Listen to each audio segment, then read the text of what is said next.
Olá a todos, meu nome é Bruno Lima e para quem não me conhece, eu sou médico, formado pela UFC em 2010 e atualmente eu estou fazendo meu fellowship de cardiologia aqui na Emory University, em Atlanta, nos Estados Unidos. E hoje eu vou falar para vocês sobre carreira médica nos Estados Unidos. E eu dividi, ou tentei condensar em 6 lições que eu aprendi no decorrer do tempo que eu passei aqui nos Estados Unidos. Primeiro, eu não tenho nenhum conflito de interesse, eu sou só um fellow de cardiologia.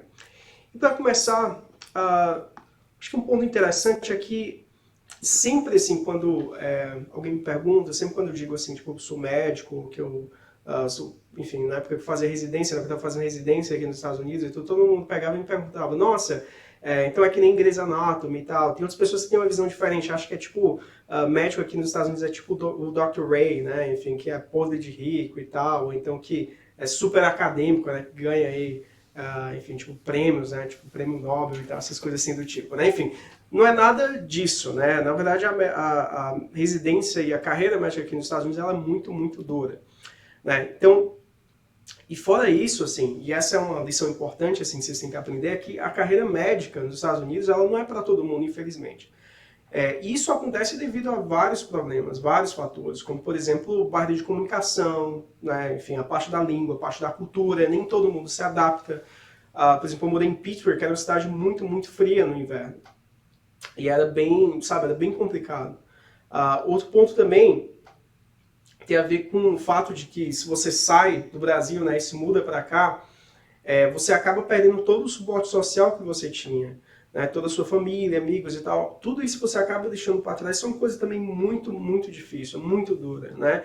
E outro ponto é que a parte financeira, né, estágio, curso, sabe, tudo custa bastante dinheiro.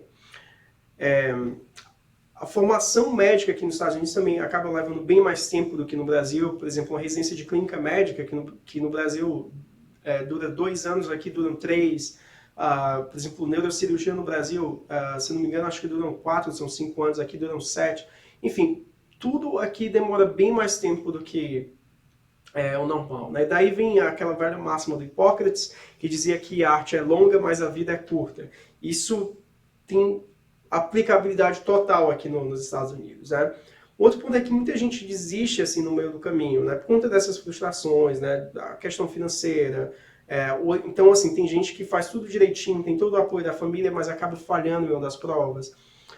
Problemas pessoais, familiares diversos, né? Frustrações diversas. Então é importante que vocês tenham em mente que não é nem condição necessária, muito menos suficiente você, para ser um médico bem-sucedido, ter que deixar o Brasil. Você pode ser um médico muito bem-sucedido fazendo o seu treinamento no Brasil, sendo, enfim, aí você pode ser muito feliz também. E ter um treinamento de excelente nível, né? Um outro ponto que eu queria chamar a atenção é a competitividade. Aqui nos Estados Unidos, isso é do ano passado, você teve quase 32 mil vagas, mas para mais de 43 mil candidatos, ou seja, você teve aí quase uns 12 mil candidatos aproximadamente que ficaram sem vaga. E a grandíssima maioria desses candidatos são estrangeiros, né? Mais de 97%, se eu não me engano, dos americanos que terminam a faculdade de medicina aqui conseguem um médico, conseguem um programa de residência. Enquanto para estrangeiros, esse número é na faixa de 50%.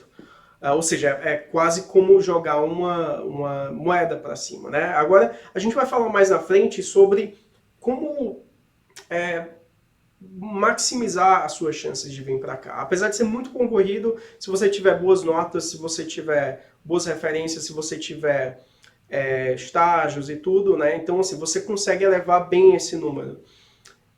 E ser tão competitivo quanto os americanos. Mas é importante você conhecer o jogo, né? Agora, antes de você pegar e entrar nesse jogo, é importante você saber, você se conhecer, né? Por isso eu coloquei essa máxima do Sócrates, né, que dizia que a vida que não é examinada não vale a pena ser vivida. É importante, antes de tudo, antes de você considerar vir para cá, saber quais são suas motivações, né? Será que é só grana? Porque se for só grana, pessoal, dá para você ganhar muita grana aí no Brasil. Será que é família? Tem gente que casa, eu conheço pessoas, por exemplo, enfim, teve uma colega minha, enfim, Natasha, o nome dela, enfim, ela é do Maranhão, ela casou com um americano e o cara do Arizona, ela tá fazendo residência lá. Né? Então, assim, tem gente que vem para cá por conta de família, que é uma motivação, assim, bem legítima, né? A parte acadêmica, né? Por exemplo, no meu caso, eu sempre sonhei, assim, né, em seguir carreira acadêmica, né? Fazer medicina e tudo, e dividir meu tempo entre ver paciente e, ao mesmo tempo, sabe, fazer pesquisa e tal, né? Tem gente que, por exemplo, quer fugir da violência, né? Mas, mais uma vez, é importante, assim, você delimitar bem quais são as suas motivações. Porque, por exemplo, fugir da violência, você pode ir para a Europa, por exemplo, você pode ir para outro país e tal. Mas aqui nos Estados Unidos, você tem que gostar do país, você tem que gostar da cultura, sabe? É uma coisa bem... Você precisa realmente, assim, ter um sonho muito grande, assim, tipo, de vir para cá, porque as barreiras são imensas, né? E, como eu falei para vocês, um exercício de consciência é você tentar se visualizar, ver como é que você vai estar daqui a 10 anos. Né? Tem uma velha máxima chinesa, né, que diz que quando se quer muita coisa, o universo conspira para que aquilo aconteça. E é mais ou menos isso, é como se fosse uma profecia autorrealizável. Né? Você coloca o seu objetivo aqui em primeiro lugar e aos poucos você vai tomando meio que micro decisões que vão te levando até aquele caminho. Então é muito importante isso e é mais importante ainda, uma vez que você decide, toma essa decisão consciente de vir para cá, você conversar com as pessoas que estão ao teu redor, né, que fazem parte do teu círculo social, principalmente a tua família. Porque muitas pessoas, por exemplo, que estão vindo para cá, esse foi o meu caso, assim, sabe? Eu estava estudante, sabe? E para você fazer estágio e tudo, você precisa de um pai para poder pagar essas coisas. Outras pessoas, por exemplo, vão tomar essa decisão de vir para cá, já são médicos e tudo, então, normalmente nesse caso aí, normalmente o cara, vamos dizer, se o cara tá casado e tem filho e tal, tem que falar com a esposa, né? Então cada caso é um caso, né? Agora o mais importante, como eu falei antes, você não precisa vir para cá para ser bem sucedido. Existem outras opções de vida que você pode ir atrás. Mas se você decide vir para cá, você tem motivações legítimas para vir para cá, não deixe assim de incluir as pessoas assim ao seu redor. É importante você ter muita resiliência. É como a analogia de uma árvore, né? Uma árvore que tem uma raiz assim bem profunda. Você pode passar um furacão, um tornado, que a árvore ela não vai quebrar. Ela pode envergar, mas ela não vai quebrar. Agora, se ela não tiver uma raiz tão profunda, qualquer, sabe, chuvinha, ela quebra, derruba a árvore. E vem para a lição 3, né, que é conhece teu inimigo. Isso é uma frase, na verdade é um trecho do livro Arte da Guerra, do Sun Tzu, que eu recomendo a todos, que ele diz o seguinte: conheces teu inimigo e conhece-te a ti mesmo. Se tiveres 100 combates a travar, 100 vezes serás vitorioso. Se ignoras teu inimigo e conheces a ti mesmo, tuas chances de perder e de ganhar serão idênticas. Se ignoras ao mesmo tempo teu inimigo e a ti mesmo, só contarás teus combates por tuas derrotas. Isso é uma coisa importante assim, a ser refletida. E daí a gente vem para o nosso inimigo, né? Vamos dizer assim. Né? Como é que é o caminho para chegar na residência aqui nos Estados Unidos? Isso vai depender. Se você é um americano, um AMG, ou American Medical Graduate, ou se você é um IMG, que é o nosso caso, né? Nós somos International Medical Graduates, né? Nós nos formamos fora. Aqui nos Estados Unidos, diferentemente do Brasil, se você é médico, você termina a faculdade de medicina, você não pode fazer nada. Você só vai poder ver paciente, fazer alguma coisa de forma independente depois que você terminar 3 anos de residência e tiver passado na prova de título, na prova dos boards, que a gente chama, né? E o caminho dos americanos é bem longo, né? Normalmente eles fazem o Enem, vamos dizer assim, no final do ensino médio, que eles chamam aqui de SAT. Depois eles entram num college, que eles vão fazer uma graduação primeiro, normalmente em biologia ou alguma coisa assim correlata. Quando eles terminam esse college, aí é que eles vão entrar na faculdade de medicina, ou seja, a faculdade de medicina aqui é uma pós-graduação. E para isso eles têm que fazer essa prova que eles chamam de MCAT. Depois que eles fazem o MCAT, eles fazem 4 anos da faculdade de medicina e depois eles fazem o SMLE, assim como a gente faz, né? Os STEPS. Depois que eles fazem os STEPS é que eles podem entrar na residência. A gente tem uma vantagem em relação a eles, né? A gente só precisa fazer 6 anos de faculdade de medicina e já entra direto na residência. já consegue competir em igualdade assim com eles, uma vez que a gente sai da residência. E uma vez tendo residência, não interessa se você se formou aqui nos Estados Unidos ou se formou aí no Brasil, você vai médico do mesmo jeito, o hospital pode contratar do mesmo jeito e se você não tiver visto, ele vai patrocinar teu green card. É assim que funciona. Tá? Agora a aplicação, como é que funciona a aplicação? Esses são os ingredientes, vamos dizer assim, para a receita do bolo, né? Então, primeiro, é importante que você tenha uma Jeans Letter, ou uma MSP, né, como se chama aqui. Essa Jeans Letter, no caso, vai ser uma carta, né, do diretor da sua faculdade de medicina, dizendo, fulaninho de tal, ou Bruno, enfim, ele passou 6 anos aqui na UFC e tal, ele foi um excelente aluno, isso e aquilo. Normalmente, assim, na prática, sabe, os próprios alunos escrevem essa carta, né, fazem um draft, né, escrevem a carta, levam lá para o diretor da sua faculdade de medicina, ele vai ler, vai fazer uma alteração aqui, outra acolá, e no final ele assina. Normalmente a gente que faz, né, tipo, esse draft assim, inicial. Por isso que essa carta não é tão levada em consideração. Depois você vem as 3 cartas de recomendação, isso é muito importante, porque normalmente essas cartas são cartas de médicos americanos, com que você rodou e tal, e eles vão falar como é que você saiu durante o estágio que você estava fazendo.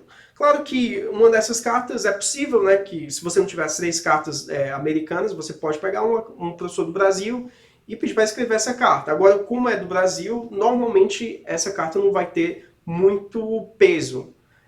Tem os transcripts, que nada mais é do que o seu histórico escolar traduzido para inglês. O personal statement, que é muito importante, que aí você vai narrar a sua história, vai dizer, sabe, as suas motivações de ir para os Estados Unidos e tal. E no meu caso, por exemplo, o meu personal statement assim, acabou sendo muito elogiado, assim, as pessoas acabaram trazendo sempre à tona quando eu fui entrevistar nos programas, porque eu falei para eles, assim, na época eu fiz doutorado, e aí na época de doutorado e tal, eu também trabalhava, né, tipo, dava plantão e trabalhei um tempo lá em Itapipoca, né, tipo, no interior do Ceará. Não era indígena, inclusive, né? Então, sempre quando eu trazia essa história, as pessoas pegavam e ficavam, sabe, queriam saber e tal. Então, assim, a moral da história é que mesmo situações que você acha que talvez não sejam tão relevantes, né, para cá, para os Estados Unidos, pode ser que elas sejam. Essa experiência, por exemplo, de Itapipoca foi uma experiência ultra relevante, né?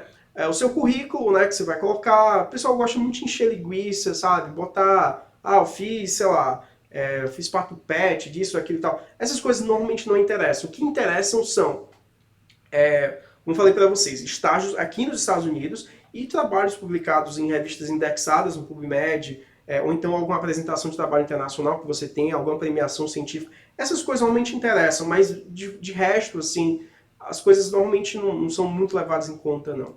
Aí tem as suas notas do Step 1, do Step 2, que a gente vai entrar em mais detalhes assim, em uma outra aula que eu vou preparar para vocês.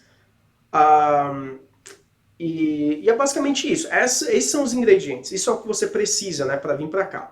E aí todo ano, mais ou menos ali para 15 de setembro, né, você tendo todos esses ingredientes, você pode mandar isso para os programas. Normalmente as pessoas mandam para 80, assim, às vezes bem mais de 100 hospitais. Né? No meu caso, na minha época eu mandei para 80 hospitais e recebi 30 entrevistas, né? Agora, se você manda para muito hospital, acaba saindo bem caro. Por exemplo, a partir de 31 programas, você vai gastar, em média, $25 para cada. Ou seja, você manda para 100 hospitais, você vai gastar $2.500. Só de application. Só para uma grande parte desses hospitais aí pegar e te mandar um e-mail dizendo, pô, a gente não tem espaço para você, vamos te rejeitar. Então, assim, você tem que escolher bem, assim, os programas que vai mandar. Entrevistas, elas, uma vez que você manda para os programas, uma vez que você recebe o convite para as entrevistas, eles vão te dar algumas datas, né, que você pode vir, que varia, que vai normalmente de outubro até o final de janeiro, começo de fevereiro. E uma vez que você participa dessas entrevistas, né, você vai conhecer os residentes, vão vir 3 ou a 5, assim, professores do hospital assim, te entrevistar.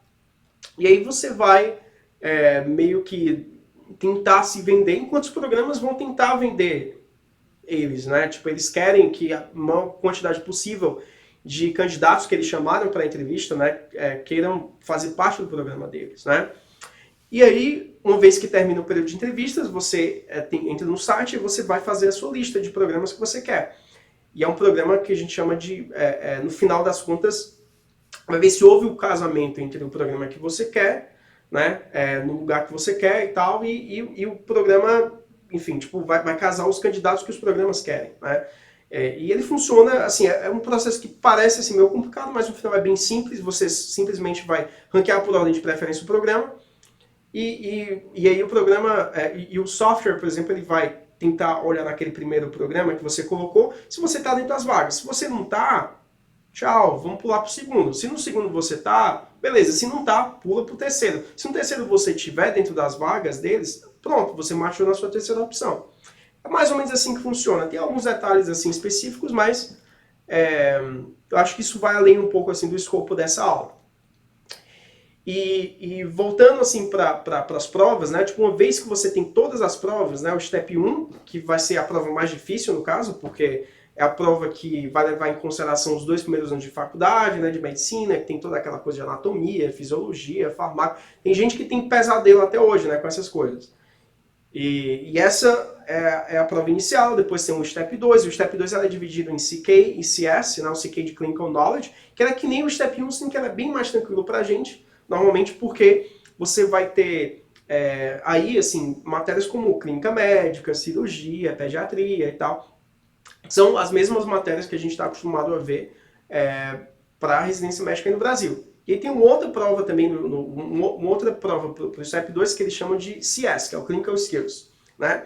O CS é uma prova prática, que aí essa você tem que vir aqui para os Estados Unidos. As outras, tanto o Step 1 quanto o Step 2 CK, você pode fazer no Brasil, nos centros da Prometric, que, se eu não me engano, assim, você tem, por exemplo, em Recife, Brasília, Rio e São Paulo. Então, mas o CS, você tem que vir no centro da Prometric aqui nos Estados Unidos, né? Que você tem algumas cidades como Atlanta, por exemplo, onde eu moro, né? Você tem, se não me engano, Houston, você tem Los Angeles, você tem Filadélfia, Chicago, e eu acho que, não sei se Nova, eu acho que são essas só. Talvez tenha alguma outra que eu deva estar esquecendo. Mas você vem para cá, são 15 casos clínicos, o dia inteiro assim, de teste. Você tem mais uns 15 minutos para entrevistar cada paciente, você tem 10 minutos para escrever uma note, e aí daí você passa, assim, sabe? É bem rápido, assim, é bem estressante. Ela é mais simples do que as outras, se você estiver bem manjado, bem preparado, mas se você não estiver bem preparado, pode ser uma super casca de banana, pode ser uma super decepção. Já vi muita gente com nota muito alta em Step 1, Step 2 e tal, que fail, né, que falha no CS, né, por falta de preparação, por não respeitar a prova, assim, então, quanto ela deve ser respeitada. Então não caiam nesse problema. E a gente vem para os estágios, que a gente tinha falado, né, você tem vários tipos de estágio, isso vai depender muito de onde é que você está. Se você for, por exemplo, um estudante de medicina, tiver no internato, essa seria a situação ideal, porque você pode fazer estágios que a gente chama de hands-on, em que são estágios em que você pode manipular o paciente, você pode, sabe, escrever note, colocar suas ordens e tal, ou seja, você tem as mesmas atribuições de um estudante de último ano, né? Seria um elective ou um clerkship normal. E você tem um outro estágio, que é mais intenso ainda, que é o subinternship, que no caso você tem uma responsabilidade de um residente de primeiro ano, na verdade. E aí você tem também os estágios que a gente chama de observerships, né? Nesses estágios você não faz nada além de ficar lá de braço cruzado, observando os outros médicos, fellows e residentes e tal. Você não faz muita coisa, mas existem algumas exceções. Tem programas, por exemplo, como o de Miami, vou falar para vocês mais à frente, que eles são bem permissivos em relação a isso. Então, muita gente vai para Miami fazer observership, mas acaba tendo a oportunidade, sabe, de fazer um estágio análogo, como se fosse um estágio hands-on, né? Então, é importante você, se você for procurar um observership, falar com pessoas, por exemplo, que já fizeram, e saber se você tem uma oportunidade ou não, sabe, de pegar e sei lá, examinar o paciente ou fazer qualquer coisa do tipo, né? Para saber se vai ser uma coisa que vai valer a pena você gastar recursos e dinheiro e tal para ir para esse lugar ou não. Né? Porque não adianta nada se você for para um lugar que você não vai poder fazer nada disso.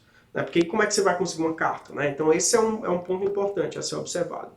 E para quem é, por exemplo, estudante, né, é importante que você faça o Step 1 antes de você ir. Porque se você faz o Step 1, você tem bem mais opções de clerkship. E umas opções, assim, entre as opções mais populares, vamos dizer assim, você tem a Mayo Clinic, a Cleveland Clinic, o Memorial Sloan Kettering, você tem a Cornell e tal.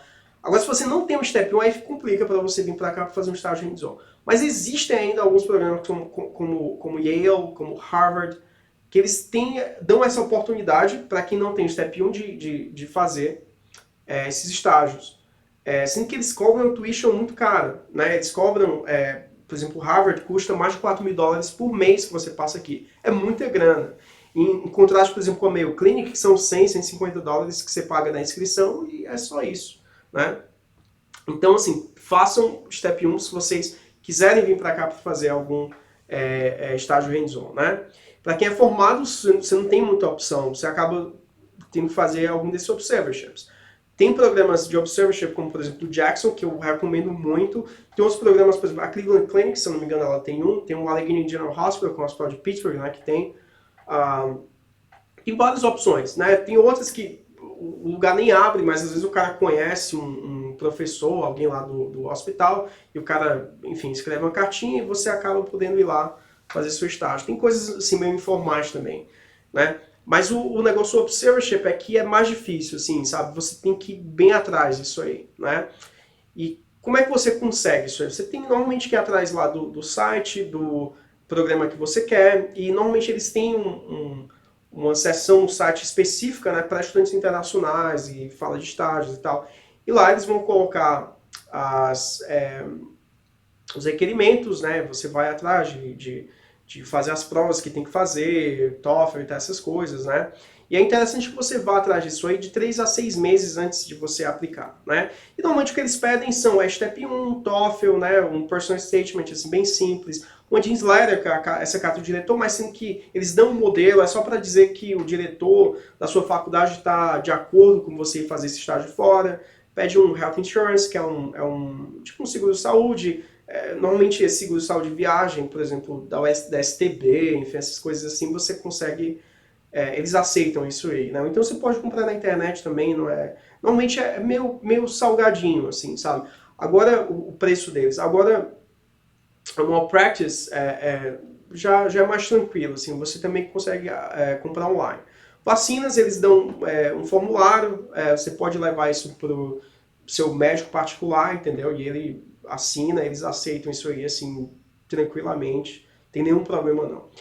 E aí, mais uma vez, falando do programa do Jackson Memorial, né, tem a Olivia Cata, que é a pessoa responsável, né, você manda e-mail para ela, e aí ela manda para vocês enfim, todos os formulários, tudo que vocês precisam, né. E aqui nessa foto da direita, você tem algumas pessoas da UFC, né, enfim, alguns colegas meus que eram meus contemporâneos, como por exemplo aqui você tem o Frank e a Nath, né, eles matearam na UT Southwestern para a clínica médica, hoje a Nath está fazendo cardio lá e o Frank está fazendo endócrino. Você tem o Levi, aqui no canto mais à direita, que está terminando patologia lá em Nova York, né, então são todos cearenses aqui, né, e todo mundo conseguiu a sua vaga de residência no final, né, é um excelente estágio, né, enfim, aqui só falando alguns requerimentos, enfim, você manda um e-mail para a Olivia e ela pode mandar para vocês esses formulários, né? Aqui são alguns estágios que eu tive a oportunidade de participar, tive esse privilégio de, por exemplo, ir para Hopkins, ir para Mayo Clinic e tal. Eu acabei conhecendo esses lugares assim que são fenomenais e eu recomendo a todos, né, que venham para cá, para os Estados Unidos, né, se vierem assim, sabe, tentem ir para os melhores lugares, sabe, porque é uma experiência única, né, você ir para um hospital desse, assim, onde você teve a primeira cirurgia cardíaca, a primeira, enfim, qualquer coisa, você imaginar, enfim, sempre você tem esses hospitais onde alguma coisa pioneira ocorreu nesse lugar, né. Daí a gente pula para a lição 4, e é importante que vocês entendam isso, que essa carreira médica aqui nos Estados Unidos, ela é uma maratona, ela não é uma corrida de 100 metros. Então a sua preparação ela começa hoje, tá? Então assim, isso vai depender muito, claro, da onde você está dentro do seu treinamento. Se você é muito calor, é um calor ainda, você tem tempo assim para você ir aperfeiçoando o inglês. No meu caso, quando eu estava lá no S1, S2, S3, uma das coisas que eu fazia, depois que eu decidi vir para cá, foi tentar, para me estimular, eu fazia monitorias de disciplinas básicas, como, por exemplo, fisiologia, anatomia, farmaco e tal. Eu fazia monitorias dessas matérias básicas, né, porque isso lá na frente me ajudou muito quando eu fui fazer a prova do Step 1, porque eu não tinha tanto medo, né, de pegar um Guyton da vida, ou, enfim, pegar qualquer livro desse, assim, para estudar. Matérias básicas, novamente. Então, assim, para mim foi uma coisa que ajudou muito. Então, quem está bem no comecinho, eu acho que vale a pena. Outra coisa também, entrar em projeto de pesquisa. Na minha época de estudante, eu era iniciação científica lá do professor Ronaldo Ribeiro, né, que faleceu, mas foi uma pessoa que me ajudou muito e me inspirou muito, assim, enfim, a fazer com que eu quisesse seguir a carreira acadêmica, né? Agora, se você está mais à frente, se você está lá no internato, está perto do internato, é importante você fazer uma timeline, assim, fazer um plano para você fazer a prova do Step 1 e fazer o TOEFL. Normalmente 6 meses, sabe, é um tempo suficiente para você tirar uma nota excelente no Step 1. Eu vou entrar em mais detalhes no outro vídeo, né?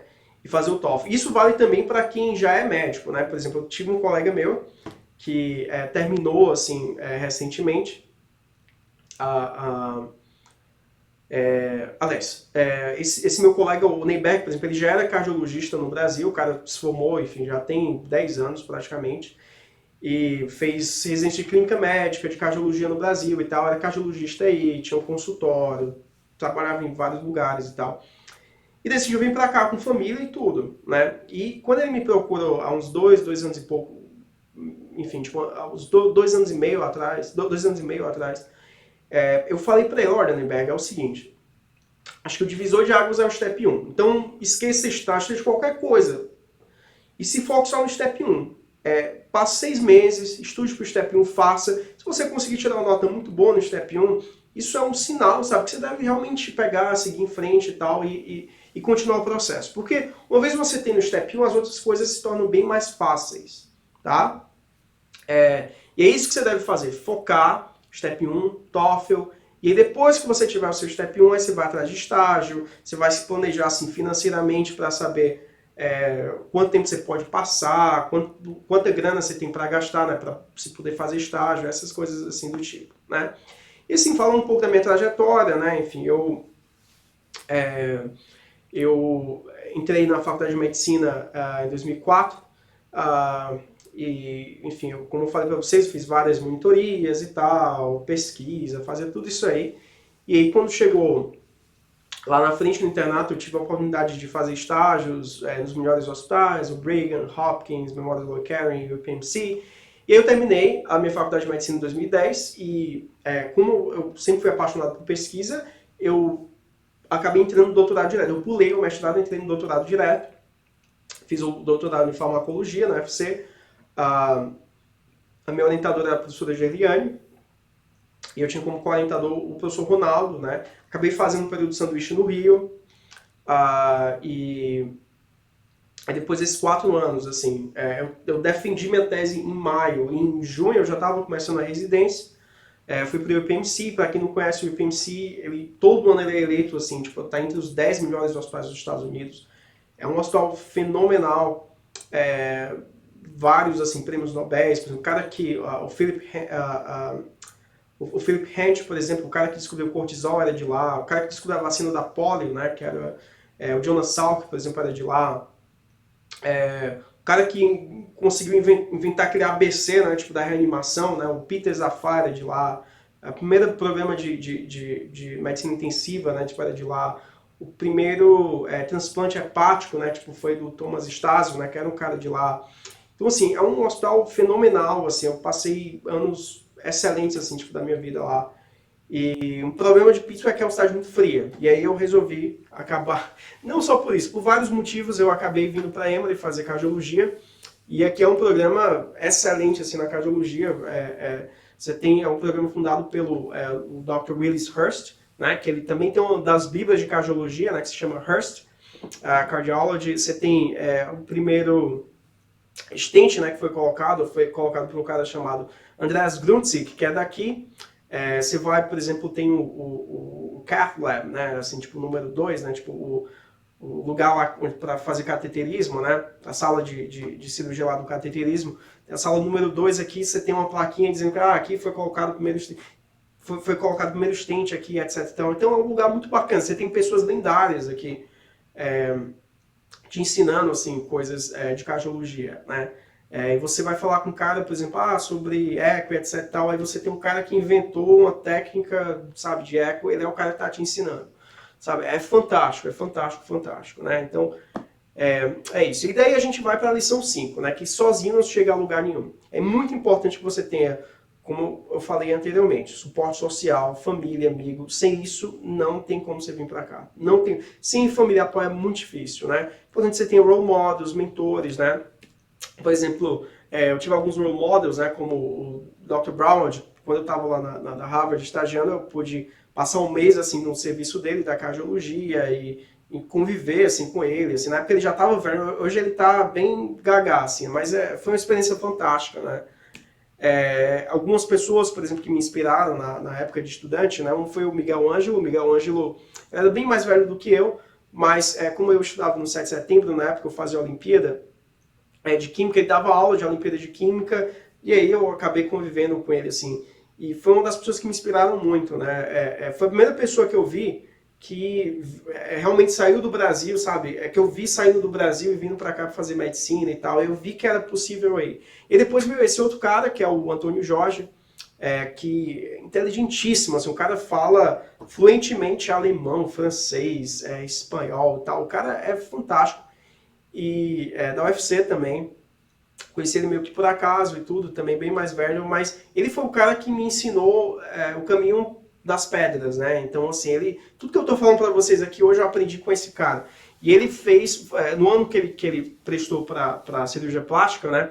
Só tinham acho que 200 e poucas vagas, só 2 estrangeiros entraram, ele foi um dos 2 estrangeiros que entraram. Para você ver o nível do cara, dificílimo, quase impossível entrar em cirurgia plástica, e ele entrou em Yale.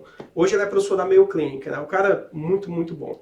E outra pessoa que foi fundamental assim, para mim foi o Roy Zilgerstein, né? Que ele é o atual vice-reitor da Johns Hopkins, né? Da faculdade lá de medicina da Hopkins. O cara é fantástico, assim, né? Então, assim, eu acabei... Ele é um cardiologista, o melhor médico assim, que eu já vi na minha vida. O cara que mais ganhou prêmio de melhor professor e tal lá na Hopkins, né? Tipo, foi ele. Fantástico. E quando eu passei a primeira vez, né? Tipo, que eu vim pra cá estagiar e tudo, eu fui pra Hopkins passar um inverno lá com ele. Passei uns 3, quase 4 meses, assim, tipo, que eu passei lá. Tava do meu 7º pro 8º semestre, eu fazia pesquisa e acompanhava ele na clínica, né? E foi quando eu publiquei meu primeiro paper, né? Que foi um paper no JAMA, que é uma revista, talvez depois do New England, assim, sabe, a revista mais importante, assim, junto ali com o Lancet e tal, para medicina, e eu tive essa publicação, né, que foi uma publicação importante, né, tipo, vendo o efeito, assim, tipo, da depressão em pacientes com doença cardiovascular. E é engraçado que todo mundo aqui eram todos grandes, assim, pesquisadores, e tal, todo mundo MD, PhD e tal, gente pioneira aí nessa linha de pesquisa, e eu era um cara que não tinha nada, um estudante de medicina aqui, enfim. Mas é importantíssimo, né, você ter mentores, né? E por último, aqui ele, inclusive assim, ele fez uma carta, né, tipo, para mim, dando suporte à minha aplicação para o Green Card, sabe? Enfim, é importantíssimo você ter alguém como o Roy Zilgerstein, né, assim, como mentor. Então, quando você vier para cá, se você decidir vir para cá, procure os melhores serviços, procure alguém, assim, sabe, que estenda a mão para você e possa te ajudar a chegar nesse estágio, né? Tipo de residência, fellow e tudo, né? É importantíssimo você ter mentores, família, sabe, amigos, né? E aí como é que você faz isso? Então, onde é que eu devo colocar, sabe, a minha energia, sabe? E eu digo para vocês, assim, isso é uma regra da economia, que é o princípio de Pareto, né? Ele diz que aproximadamente 80% dos efeitos vem de 20% dos esforços, né? E onde é que tá esses 80% aí, né? Tá enfim, tipo, nos scores, né? Tipo, nas notas que você tem nos steps, nos estágios e nas cartas de recomendação. Isso é 80% da sua application. O resto, assim, tipo, 20% é o quê? É o seu desempenho na entrevista, que vai ser a maioria desses 20%, o seu personal statement e pesquisa, que é só uma coisinha muito ínfima, né? É a cereja do bolo, pesquisa. O erro de muita gente é que quer vir para cá, para os Estados Unidos, vou para os Estados Unidos, eu tenho que ter muita pesquisa. Aí o cara faz tudo de pesquisa, mas ele não se concentra em fazer prova e tal, e fazer essas outras coisas que são bem mais importantes do que pesquisa per si, ou estágio, qualquer coisa assim. Enfim, estágio que eu estou dizendo, estágio no Brasil, sei lá, liga, essas coisas. Ninguém tá nem aí para isso. É nota, estágio aqui nos Estados Unidos e carta de recomendação. É isso que você tem que focar. Tá? Não perca tempo com outras coisas. E eles são 7. Mas espera aí, não eram só 6 lições? E aí é que tá o negócio, né? Enfim, a lição 7 que eu coloquei aqui é o profissionalismo. Sempre prometa menos, entregue mais. Um dos grandes problemas que eu vejo com o pessoal do Brasil, né, que muitas vezes vem pra cá, eu observo e tal, é que o cara chega, sabe, bam, bam, bam, eu sei de tudo e tal, enfim. E aí quando você vai colocar coisa simples, né, para as pessoas resolverem, né, elas não conseguem resolver. Então sempre, sabe, lembre de baixar a bola, sabe, não prometa muita coisa, sabe, venha na humildade, sabe, e entregue mais, sabe.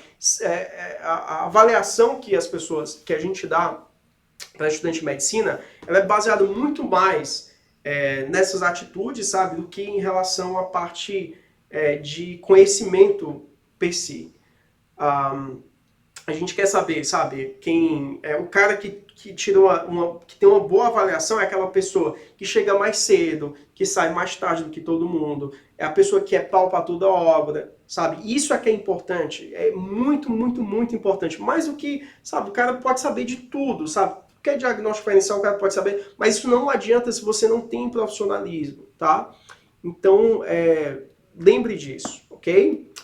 E para finalizar, deixando aqui o endereço do meu site, eu tenho um canal no YouTube chamado o SML Brasil, acho que tem quase, sei lá, 1.600 membros, então, para mais detalhes, assim, sabe, eu sempre, enfim, faz tempo que eu não posto vídeo, mas eu tô voltando a postar agora, então, sabe, assim, se inscreva, e se você gostou, ou se você pensa em vir para cá, para os Estados Unidos, né, e você gosta do trabalho que eu faço lá nesse canal, compartilha nas suas redes sociais, sabe?